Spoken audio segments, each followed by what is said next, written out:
오늘 우리에게 주시는 하나님의 말씀은 열왕기하 6장 24절에서 33절까지의 말씀입니다. 제가 봉독하겠습니다. 이후에 아람 왕 베나닷이 그의 온 군대를 모아 올라와서 사마리아를 에워싸니 아람 사람이 사마리아를 에워싸므로 성중이 크게 줄여서 나귀 머리 하나에 은 80세겔이요 비둘기 똥 4분의 1갑에 은 5세겔이라 하니 이스라엘 왕이 성 위로 지나갈 때에 한 여인이 외쳐 이르되 나의 주 왕이여 도우소서. 왕이 이르되 여호와께서 너를 돕지 아니하시면 내가 무엇으로 너를 도우랴? 타작마당으로 말미암아 하겠느냐? 포도주 틀로 말미암아 하겠느냐? 하니라. 또 이르되 무슨 일이냐 하니 여인이 대답하되 이 여인이 내게 이르기를 내 아들을 내놓으라. 우리가 오늘 먹고 내일은 내 아들을 먹자 하매 우리가 드디어 내 아들을 삶아 먹었더니 이튿날에 내가 그 여인에게 이르되 내 아들을 내놓아라. 우리가 먹으리라 하나 그가 그의 아들을 숨겼나이다 하는지라. 왕이 그 여인의 말을 듣고 자기 옷을 찢으니라. 그가 성 위로 지나갈 때에 백성이 본즉 그의 속살에 굵은 배를 입었더라. 왕이 이르되 사밧의 아들 엘리사의 머리가 오늘 그 몸에 붙어 있으면 하나님이 내게 벌 위에 벌을 내리실지로다 하니라. 그때 엘리사가 그의 집에 앉아 있고 장로들이 그와 함께 앉아 있는데 왕이 자기 처소에서 사람을 보냈더니 그 사자가 이르기 전에 엘리사가 장로들에게 이르되 너희는 이 살인한 자의 아들이 내 머리를 베려고 사람을 보내는 것을 보느냐? 너희는 보다가 사자가 오거든 문을 닫고 문 안에 들이지 말라. 그의 주인의 발소리가 그에 대해서 나지 아니하느냐 하고 무리가 말을 할 때 그 사자가 그에게 이르니라. 왕이 이르되 이 재앙이 여호와께로부터 나왔으니 어찌 더 여호와를 기다리리요. 아멘. 절망에서 희망으로 라는 제목으로 하나님 말씀 증거하겠습니다. 군대 가니까요, 주일 되면 종교 활동 시간이라고 해서 이렇게 교회도 가고 절도 가고 또 이렇게 성당도 가고 이렇게 하더라고요. 근데 갔다 오면은 뭘 줬다고 얘기를 이제 하잖아요. 교회 갔더니 초코파이 주더라. 그래서 어떤 청년이 군대 갔는데 초코파이가 너무 먹고 싶어가지고서 교회는 다니지 않았지만 초코파이 먹으러 처음으로 군대 교회에 갔습니다. 근데 그날 목사님이 이렇게 설교를 합니다. 초코파이 먹으러 교회에 오면 안 됩니다. 예수님은 초코파이 주려고 우리에게 오신 것이 아닙니다. 반성해야 됩니다. 이렇게 말씀하시는 거예요. 그래서 당황한 군인, 재수도 없지. 왜 하필이면 오늘부터 안 주냐. 다음부터 하나. 네, 목사님께서 설교를 합니다. 하지만 예수님은 모든 것을 용서하십니다. 그래도 오늘은 초코파이 없습니다. 그랬더니 청년이 괜히 왔네. 절망이다. 그냥 절로 갈 걸. 왜 여기 와가지고. 왜냐하면 군대에서 초코파이가 크거든요. 근데 그때 목사님께서 말씀하십니다. 오늘은 초코파이 같은 그런 저급한 음식은 주지 않습니다. 오늘은 맥도날드! 그랬더니 막 군인들이 할렐루야 하면서 난리가 났습니다. 목사님 또 말씀하십니다. 여러분, 하나님은 여기서 끝내지 않으십니다. 여러분, 콜라 하면 뭡니까? 그랬더니 코카콜라. 목사님께서 말씀하십니다. 맞습니다. 오늘은 맥도날드 코카콜라 했더니 막 군인들이 일어나서 막 할렐루야 춤을 추면서 난리가 났다는 그런 이야기가 있습니다. 맥도날드와 콜라가 군인들의 절망을 희망으로 바꾸었습니다. 사랑하는 성도 여러분, 오늘 저희 교회 빵 그런 거 없습니다. 점심도 없습니다. 오늘은 하늘의 떡입니다. 여기서 하나님은 끝내시지 않으십니다. 물 하면 뭡니까? 하늘의 생수입니다. 군대에서 맥도날드와 코카콜라가 절망을 희망으로 바꾼 것처럼 오늘 하나님께서 주시는 생명의 하늘의 말씀과 하늘의 생명수로 여러분의 절망을 희망으로 바꾸는 놀라운 역사가 일어나기를 예수님의 이름으로 축복합니다. 옆에 분하고 인사할 때 절망은 희망이 쓴 가면입니다. 인사하겠습니다. 시작. 절망은 희망이 쓴 가면입니다. 오늘 말씀을 통해서 여러분 안에 있는 그 절망의 가면을 벗겨내시고 하나님께서 여러분에게 주시는 희망을 바라보시기를 예수님의 이름으로 축복합니다. 오늘 본문 본문은 이스라엘 9대 왕인 여호람 왕 때의 일입니다. 사마리아가 이제 북이스라엘 왕국의 수도 아니겠습니까? 아람 왕의 그 군대에 의해서 이제 오랫동안 포위를 당하게 되어서 모든 식량, 모든 물품이 동이 났을 때에 일어난 일을 기록하고 있습니다. 오늘 우리가 본문을 읽으면서 정말 이 상황이 얼마나 처참한 상황이었는지를 아마 여러분 공감하셨을 겁니다. 오늘 본문은 이 아람 군대로 인해서 깊은 절망에 빠진 이스라엘 백성들의 모습을 우리에게 소개해주고 있는데요. 먼저 24절을 보게 되면 아람 왕 베나닷이 자신의 모든 군대를 이끌고 북이스라엘의 수도 사마리아 성을 포위하게 됩니다. 그리고 그 성이 포위가 되자 더 이상 식량 공급이 되지 않았기 때문에 엄청난 식량난에 이제 생기게 되는데요. 25절에 보게 되면 나귀 머리 하나에 은 80세겔이었다라고 말씀하고 있습니다. 이스라엘 백성들은 율법에 의해서 나귀 고기를 먹지 않습니다. 나귀는 부정한 짐승이었습니다. 레위기 11장 4절에 보면 부정한 짐승에 속합니다. 하지만 식량난에 처했기 때문에 어쩔 수 없이 나귀 고기까지 먹을 수밖에 없었던 것이죠. 먹고는 살아야 되니까요. 근데 그것도 모자라서 이 나귀 머리 고기까지밖에 또 머리도 이제 먹을 수밖에 없었는데요. 이 나귀 머리 이 하나 값이 은 80세겔이었습니다. 이 은 80세겔은 노동자 1년치 품값이었습니다. 노동자가 오늘날 하루에 10만 원의 품값을 받고 일한다면 이게 무려 3,600만 원, 그러니까 3천만 원을 육박하는 가격이었다는 것이죠. 엄청난 겁니다. 그리고 비둘기 똥 4분의 1갑의 은 5세겔. 비둘기 똥은 진짜 똥은 아니고요. 영글지 않은 그 콩을 의미합니다. 그것도 한 갑이 아니라 4분의 1갑. 아마 한 죽음 이 정도 되는 그런 얼마 되지 않은 그런 콩을 의미하는데요. 그게 5세겔, 노동자 21채 값이었습니다. 엄청난 물가 폭동이죠. 왜냐하면 먹을 게 없으니까 값이 오를 수밖에 없는 건 당연한 거 아니겠습니까? 수요는 많고 공급할 게 없으니까요. 자, 그런데 이건 아무것도 아니었습니다. 이건 아무것도 아니고요. 정말로 처참한 일이 벌어지게 되는데요. 그게 뭐냐면 바로 28절에 나옵니다. 바로 이겁니다. 내 아들을 내놓아라. 우리가 오늘 먹고 내일은 내 아들을 먹자. 먹을 게 없으니까 그 갓난 아기를 먹었다는 거예요. 삶아 먹었다는 거죠. 정말 상상할 수 없는 처참한 일이 벌어지고 있는 겁니다. 여러분 생각해 보시기 바랍니다. 이게 도대체 어떻게 일어날 수 있는 일입니까?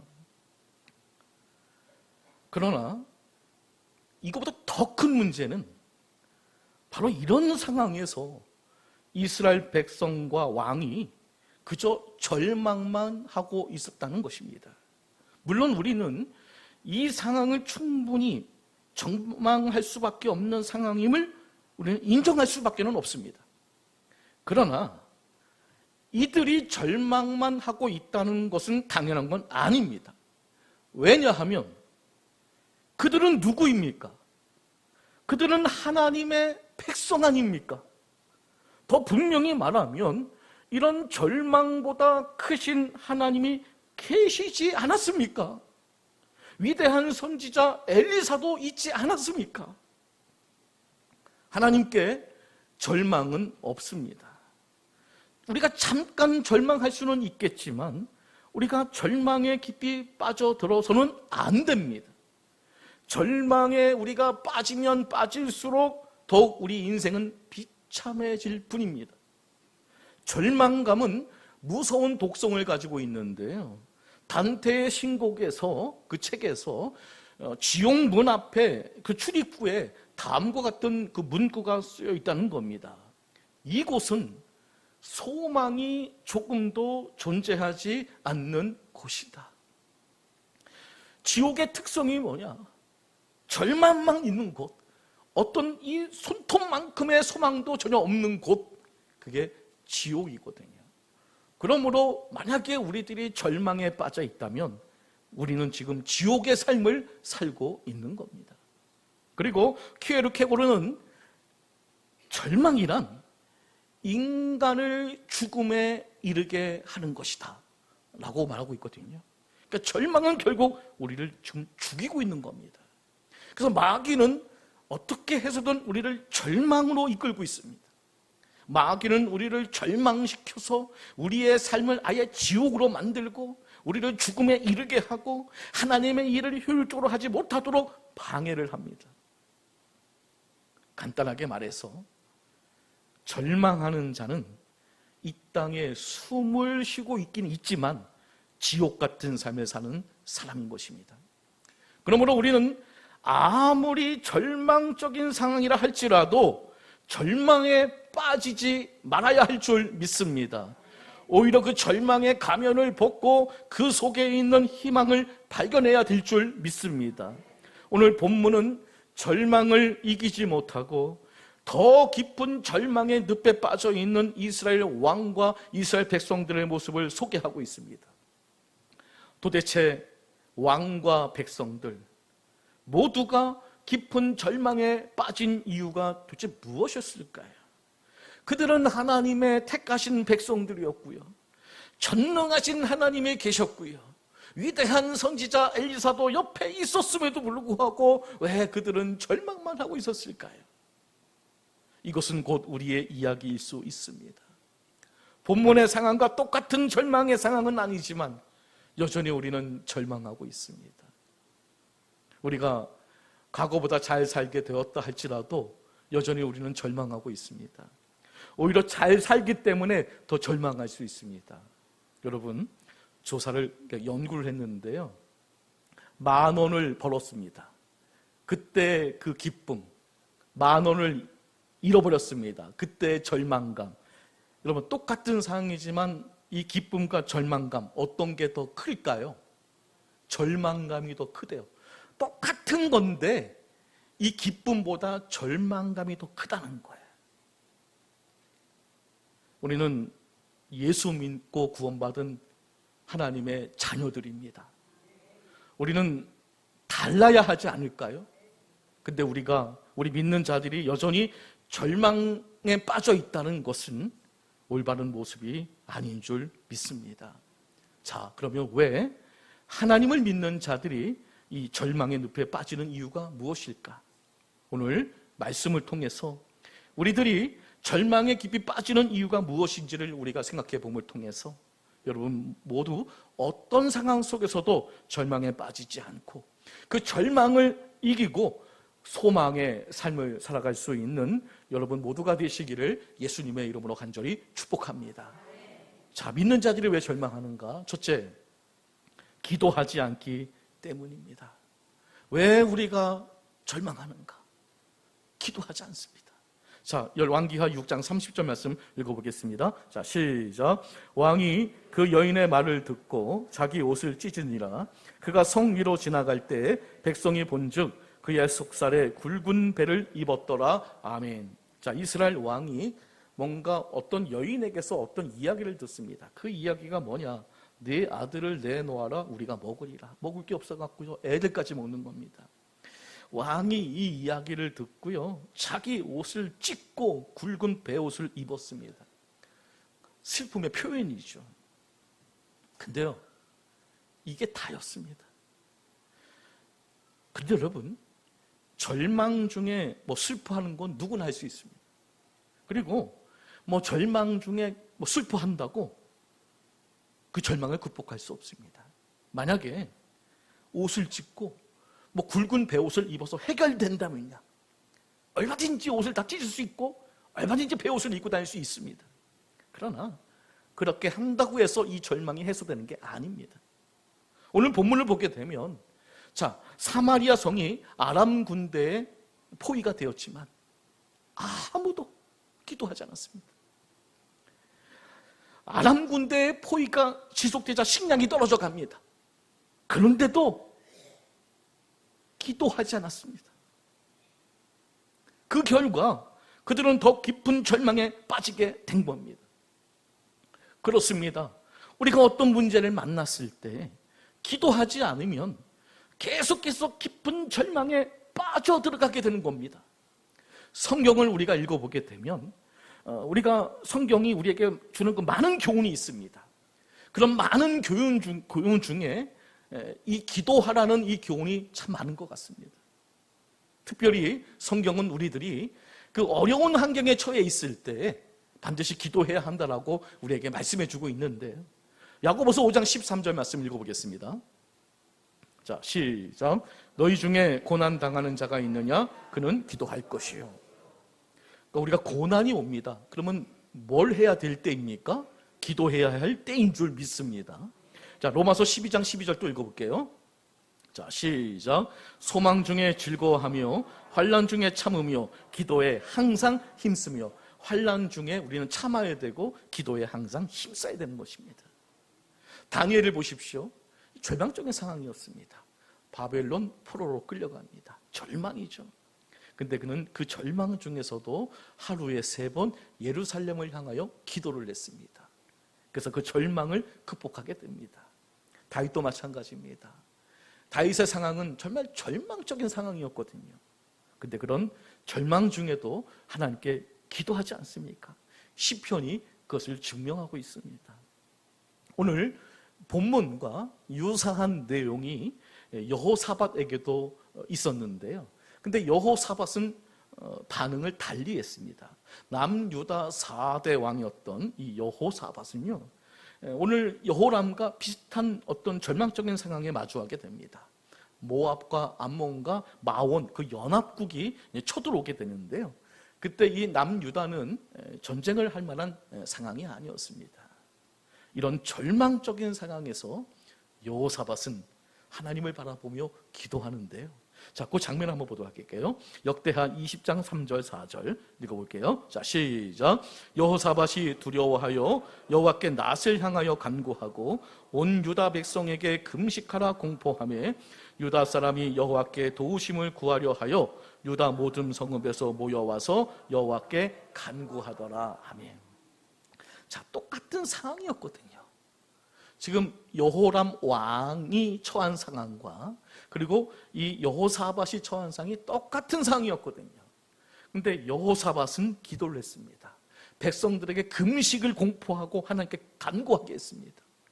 그래서 그 뒤를 읽어보게 되면 하나님께서 그 기도를 들으시고 그들을 절망의 상황에서 구원해 주셨습니다. 차이가 뭡니까? 똑같은 환경이었지만 누구는 기도했고 누구는 기도하지 않았습니다. 이 차이가 큰 줄로 믿습니다. 바울과 실라가 복음을 증거하다가 빌립보 감옥에 갇히거든요. 감옥은 어떤 곳입니까? 절망의 장소입니다. 근데 이 절망의 장소에서 뭘 했습니까? 하나님을 찬미하고 하나님께 기도를 했습니다. 그 절망 가운데서도 옥문이 열리고 매인 것이 풀어졌습니다. 기도는 절망을 극복하는 희망인 줄로 믿습니다. 기도하면 절망이 희망으로 바뀌어지게 될 줄 믿습니다. 아프리카 정글에서 어떤 목사님이 사자에게 막 쫓기고 있습니다. 열심히 도망쳤지만 점점 힘이 더 빠집니다. 절망입니다. 잡혀먹을 것 같습니다. 그때 생각난 게 기도하면 된다. 그래서 기도했습니다. 하나님, 저 사자가 하나님 믿는 사자가 되게 해주세요. 근데 놀랍게도요, 사자가 막 쫓아오다가 엎드려 기도하는 거예요. 이렇게 기도합니다. 하나님, 일용할 양식을 주셔서 감사합니다. 뭐 이랬던 얘기가 있지 않습니까? 지금 여러분의 삶에 절망을 느끼게 하는 것이 있으십니까? 주님께 기도해야 할 때인 줄 믿습니다. 우리들이 기도할 때 절망을 이길 수 있습니다. 반드시 믿으시길 바랍니다. 우리에게 절망적인 상황이 닥쳐오면 기도해야 될 때구나 라고 인식하셔야 됩니다. 기도로 이 절망의 가면을 벗기시고 희망을 바라보시기를 예수님의 이름으로 간절히 축복합니다. 두 번째는 남을 탓하기 때문에 그렇습니다. 남을 탓하기 때문에 더 절망에 빠집니다. 열왕기하 6장 31절 말씀, 여호람 왕이 하는 말입니다. 읽어볼게요. 자, 시작. 왕이 이르되 사밧의 아들 엘리사의 머리가 오늘 그 몸에 붙어 있으면 하나님이 내게 벌 위에 벌을 내리실지로다 하니라. 아멘. 지금 여호람 왕이 지금 이 상황을 엘리사 탓을 하고 있는 겁니다. 너 때문에 지금 이러고 있는 거다. 그래서 넌 나중에 죽여버리겠다라고 지금 이야기하고 있는 거거든요. 이것뿐만이 아닙니다. 열왕기하 6장 33절 또 읽어볼게요. 자, 시작. 무리와 말을 할 때 그 사자가 그에게 이르니라. 왕이 이르되 이 재앙이 여호와께로부터 나왔으니 어찌 더 여호와를 기다리리요. 아멘. 지금 누구 탓하고 있습니까? 하나님 탓하고 있는 겁니다. 이 재앙이 여호와께 왔다. 하나님 때문에 생긴 거다. 이스라엘 백성들의 대표인 이 왕이 이 절망적인 이 현실을 하나님 탓, 엘리야 탓만 하고 있는 거죠. 자, 우리들이 어떤 어려운 문제를 만나면 보통 자주 하는 실수가 뭐냐? 남 탓하는 겁니다. 이 절망 가운데 이런 절망이 너 때문에 온 거야. 이렇게 남을 탓한다는 거죠. 여기서 우리들이 절망에 빠지는 또 다른 이유를 찾을 수가 있는 건데요. 그것은 남 탓하는 겁니다. 남을 탓하면 탓할수록 오히려 더 절망에 빠지게 되는 거죠. 오늘 우리가 읽은 이 본문을 보시기 바랍니다. 이들이 남을 탓하면 탓할수록 더 절망의 세기만 더 강도만 더 커져갔다는 것이죠. 이 사람을 탓하는 이 습성, 이게요, 인류의 조상 아담에서부터 이게 비롯이 됩니다. 죄를 지은 후에 하나님께서 묻자, 아담이 누구 탓을 합니까? 하와 탓을 합니다. 하나님께서 만드신 저 하와 때문에. 하와에게 물어요. 또 하와는 또 누구 탓을 합니까? 뱀 탓을 합니다. 아담과 하와가 남 탓을 하거든요. 그래서 그 뒷구절을 한번 읽어봤어요. 뒷구절을 읽어보니까 그 후에 하나님께서 하와에게 너에게 임신하는 고통을 더 하겠다. 아담에게는 평생 수고해야 너 그 소사를 먹을 수 있다. 땅에는 가시덤불과 엉겅퀴를 내가 내겠다. 그리고 에덴 동산에 쫓겨내라. 나가게 하라. 물론 그들이 죄를 지어서 그런 절망적인 상황이 왔지만 그들이 서로 남을 탓할 때 오히려 이 절망이라는 이 불에 휘발유를 부은 격이 되고 말았습니다. 절망의 강도가 더 세졌습니다. 그리고 더 큰 문제는 이 남 탓하는 이 습성이 그대로 우리에게 전가가 되어, 이 죄가 전가가 되어져서 인류의 고질병이 되어버렸습니다. 그래서 우리는 절망적인 상황이 오면 계속 우리의 입술로 남을 탓합니다. 정치인이 정치를 못해서, 뭐가 뭘 못해서, 누가 이걸 못해서 계속 그렇게 남을 탓합니다. 그래서 세상은 점점 더 절망에 빠지게 됩니다. 요즘 마귀들이 뿔이 많이 났대요. 천사가 물었습니다. 마귀야, 왜 요즘 이렇게 뿔이 많이 났어? 너희들이 사랑하는 인간들 때문에 그래. 아니 왜? 인간들이 자꾸만 지들이 잘못해놓고서 내 탓을 돌리잖아. 뭐만 잘못, 도박을 하면 도박 귀신 들지 않느냐, 뭐 술 마시면 술 귀신 들리지 않았냐, 남 때리면 깡패 마귀가 들어서, 자기들이 잘못해놓고서 마귀 탓한다고 마귀도 싫어하더라고요. 우리가 더 깊은 절망에 빠지지 않기를 원한다면 우리들은 뭐 하나님이든 누구든 절대로 탓해서는 안 됩니다. 출애굽한 이스라엘 백성들이 누구 탓을 했습니까? 모세 탓. 끄집어낸 게 그거 한 건데 모세를 탓해요. 나중에는 누구까지 탓을 합니까? 하나님 탓. 그러면 그럴수록 그들은 더 절망에 빠집니다. 절망하면 떠오르는 인물이 있어요. 욥이더라고요. 하루아침에 다 잃었어요. 자식 다 잃고 재산 다 잃고 딱 하나 빼고요. 누굴까요? 아내 빼고 다 잃었습니다. 그리고 몹쓸 이 피부병에 걸립니다. 근데 그 하나 남은 아내가 또 좋은 말을 해주는 것도 아니에요. 그 아내가 이렇게 말합니다. 욥기서 2장 9절 말씀. 자, 시작. 그의 아내가 그에게 이르되 당신이 그래도 자기의 온전함을 굳게 지키느냐? 하나님을 욕하고 죽으라. 그렇지 않아도 절망에 빠져 있는데 하나 남은 아내가 한다는 말이 하나님을 욕하고 죽어라. 그러니까 하나님 탓하고 있는 거죠. 근데 욥이 참 대단한 사람이에요. 이런 가운데서도 욥이 하나님을 탓하지 않아요. 욥기서 2장 10절 말씀 읽어볼게요. 자, 시작. 그가 이르되 그대의 말이 한 어리석은 여자의 말 같도다. 우리가 하나님께 복을 받았은즉 화도 받지 아니하겠느냐 하고 이 모든 일에 욥이 입술로 범죄하지 아니하니라. 아멘. 여기 입술로 범죄하지 않았다. 이게 절망을 이기는 비결이었다는 것입니다. 우리는 절망에 쌓이게 되면 이 입이 방정이지 입으로 계속 부정적인 언어를 쏟아냅니다. 그놈 때문에 저놈 때문에 막 환경을 탓하고 이 세상을 탓하고 그러면 그럴수록 우리는 더 절망감에 휩싸일 수밖에 없다는 것을 기억해야 할 줄 믿습니다. 사람은 절망스러운 현실 앞에서 정말로 입술로 범죄하기가 너무 쉽습니다. 그러므로 우리는 절망적일 때 부정의 언어를 버려야 할 줄 믿습니다. 여러분, 우리 주변을 둘러보시길 바랍니다. 모두들 다 좋은 말을 많이 할까요? 좀 부정적인 말을 많이 할까요? 차마다 들어보면 맨 부정적인 말이에요. 살기 힘들다, 못 살겠다, 이런 건 최악이다. 뭐 부정의 언어가 대세인 시기에 우리가 살아가고 있어요. 계속 사람들은 그러더라고요. 최악이다. 근데 20년 전에도 최악이다. 10년 전에도 최악이다. 도대체 언제 그게 끝날지 모르겠습니다. 근데 오히려 이런 부정적인 이런 말들이, 사실 그런 말들이 우리의 이 절망적인 상황을 더 커지게 만든다는 것을 좀 알 필요가 있습니다. 가정도 마찬가지인데요. 이 가정이 정말 극한 그 절망에 치달릴 때가 언제입니까? 말입니다.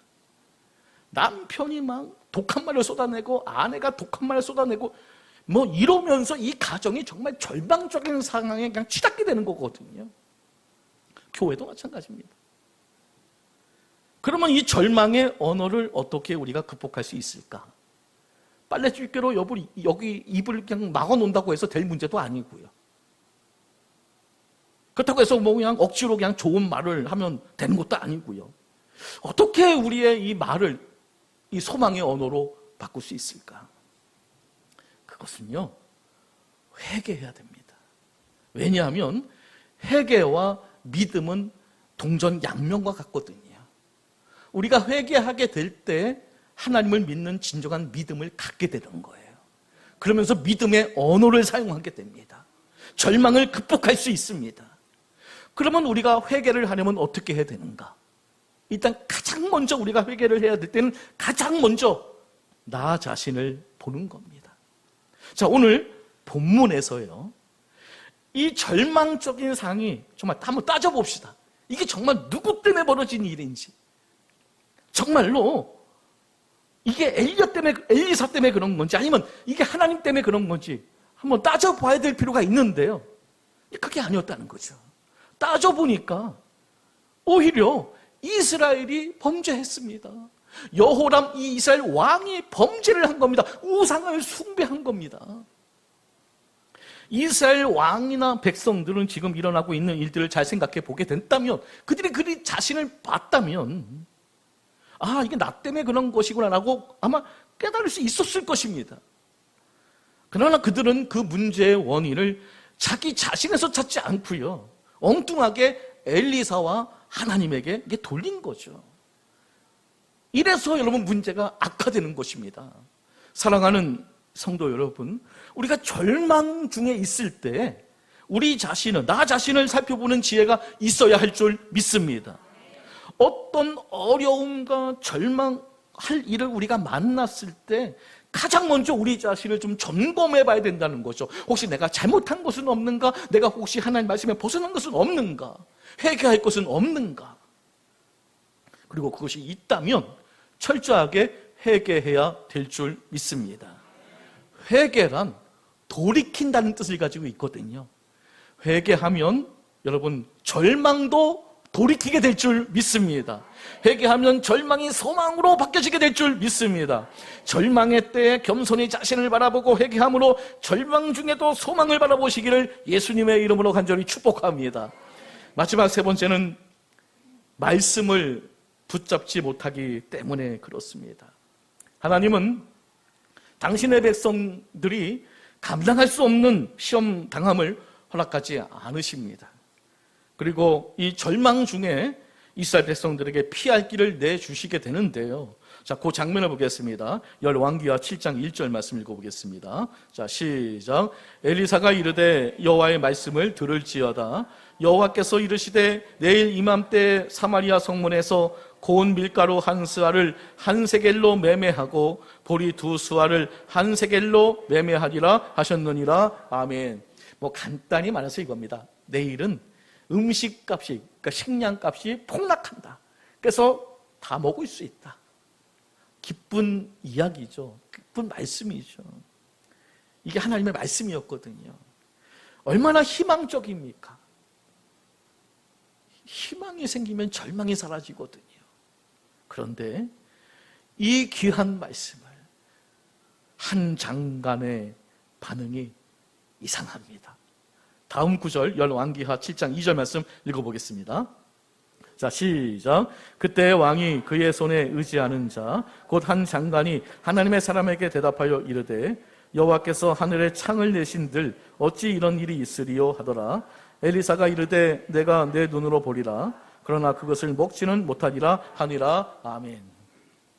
이게 무슨 말입니까? 어떻게 그렇게 그런 일이 있을 수 있습니까? 하나님의 말씀을 못 믿겠다는 겁니다. 그런데 여러분, 이것은 이 한 사람, 이 한 장관만의 일이 아닙니다.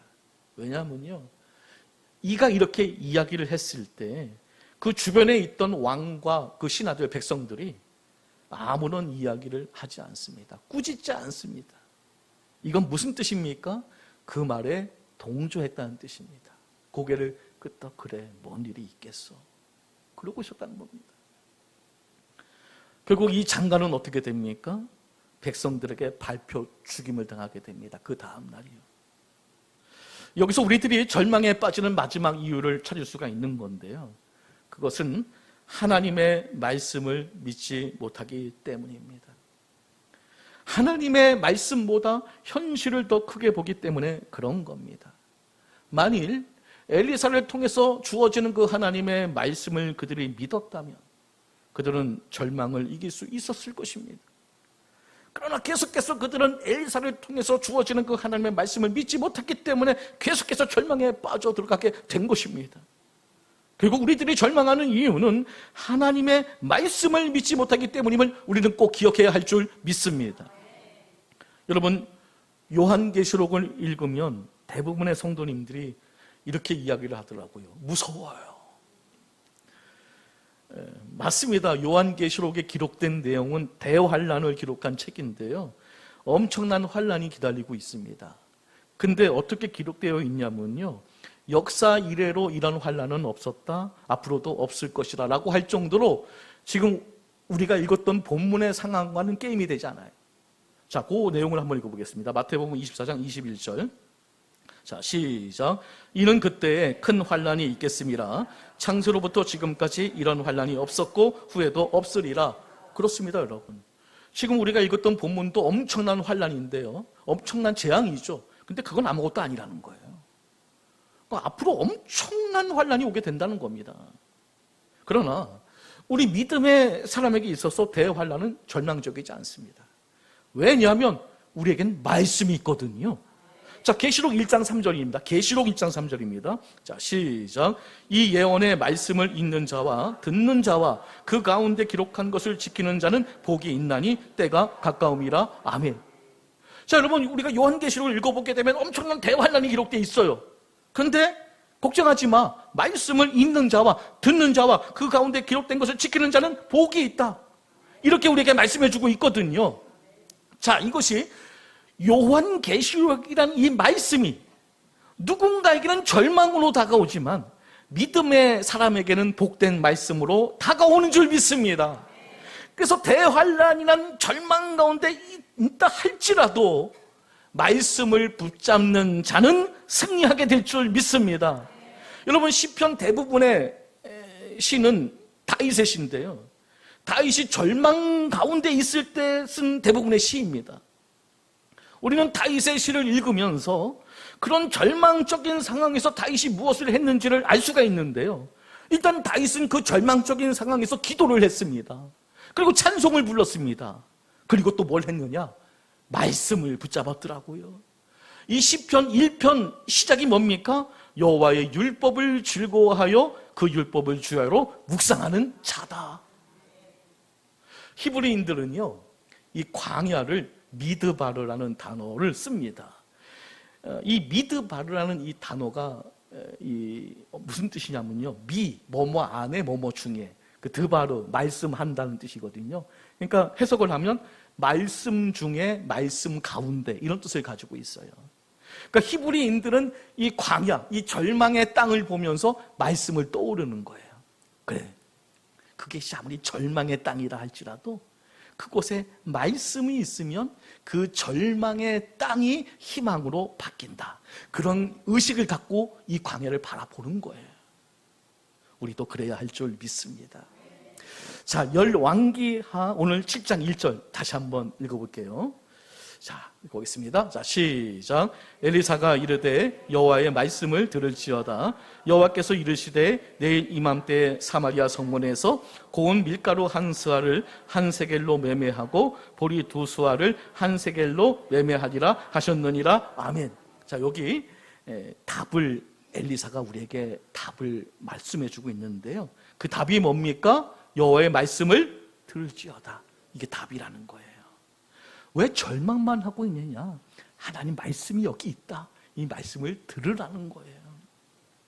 절망적인 상황에서 사람들의 말에 너무 귀를 기울이지 마시고요, 세상적인 교훈의 길을 갖다 대지 마시고요, 하나님의 말씀을 들으시길 바랍니다.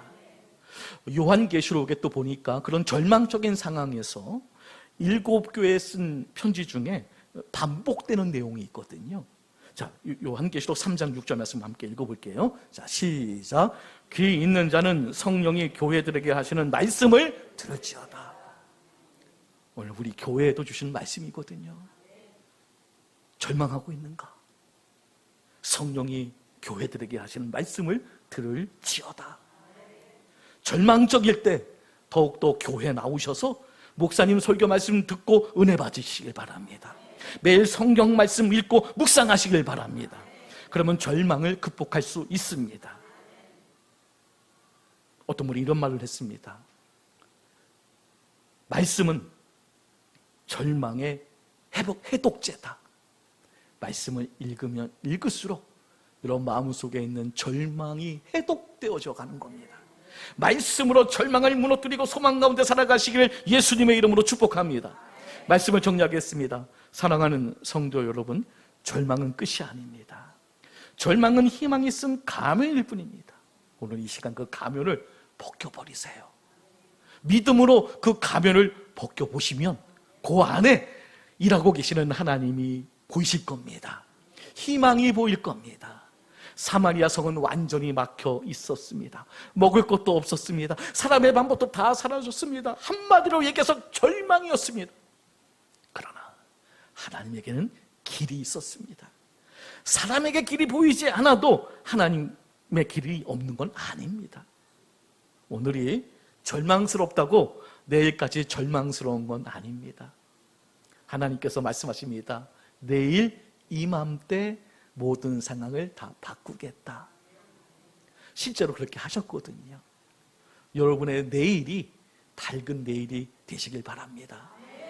첫째, 절망적인 일을 만났을 때 기도하세요. 두 번째, 남 탓하지 말고 날 돌아보고 회개하시길 바랍니다. 셋째, 하나님 말씀을 꽉 붙잡으세요. 어떻게 해요? 꽉 붙잡으세요. 기억하십시오. 기도하면 절망의 가면이 사라집니다. 회개하면 절망의 길에서 돌이키게 됩니다. 말씀 붙잡으면 절망 속에서도 희망이 보이게 되는 것입니다. 어떤 상황에서 절망에 머무르면 안 됩니다. 절망보다 크신 하나님을 바라보셔야 됩니다. 그리고 여러분이 발견한 그 희망을 여러분만 갖지 말고 나가셔서 선포하세요. 희망이 있다고. 절망에 계속 머물지 말라라고 복음을 전하시길 바랍니다. 기도와 회개, 말씀으로 절망을 희망으로 꼭 바꾸셔서 절망한 이 세상에 하나님의 희망을 전할 수 있는 여러분들 모두가 되시기를 예수님의 이름으로 간절히 축원합니다. 기도하겠습니다. 절망보다 크신 하나님 아버지, 어려운 현실만 바라보며 낙심하고 절망했던 우리의 연약함을 용서해 주시옵소서. 이제 어떤 고난을 만나도 절망에 머물지 않고 주님께 부르짖어 기도하게 하여 주시옵소서. 하나님과 다른 사람을 탓하기보다 먼저 자신을 돌아보며 겸손히 회개하게 하시고 부정과 원망의 말 대신 믿음과 소망의 말을 하게 하옵소서. 현실이 아무리 어두워도 여호와의 말씀을 들을지어다 하신 말씀을 붙잡게 하시며 사람에게 길이 보이지 않을 때에도 길을 만드시는 하나님을 신뢰하게 하옵소서. 기도로 절망의 가면을 벗기고 회개로 믿음을 회복하며 말씀으로 희망을 발견하여 절망한 이들에게 그 희망을 전하며 살아가게 하여 주옵소서. 예수님의 이름으로 간절히 기도드립니다. 아멘.